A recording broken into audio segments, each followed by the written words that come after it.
events of the last few days should have made it vivid to everybody that that's not the cohort that we're dealing with now. We're dealing with a radically expanded category. The trans umbrella is now taken to include people who cross-dress for a whole variety of reasons. There is nothing in the provisions of the bill as drafted that will stop men who cross-dress for erotic purposes, who from gaining GRCs, who cross-dress for the purposes of avoiding being sent to a men's prison when they've committed horrible crimes and think they'll have a nicer time in a women's prison.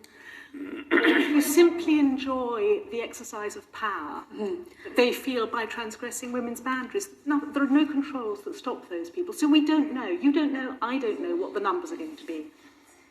Well, I hear what you're saying.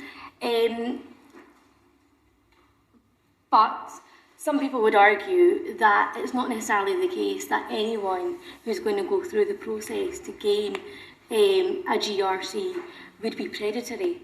And I wouldn't suggest for a moment that everyone who goes through the process is going to be predatory. Men are predatory. The problem is the other way up. The problem is not that everyone who wants a GRC is predatory.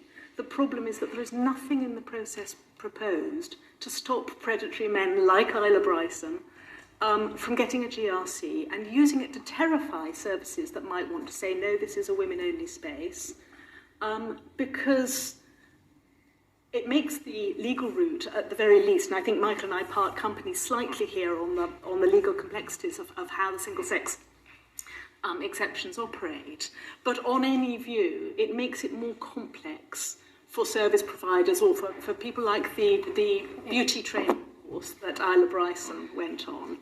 It makes it more difficult for them to say, no, this is for women only, or no, you're not allowed to partner with a young female classmate in order to apply fake tan to her in the most intimate way, because he's got this magic certificate that says, A, he's a woman,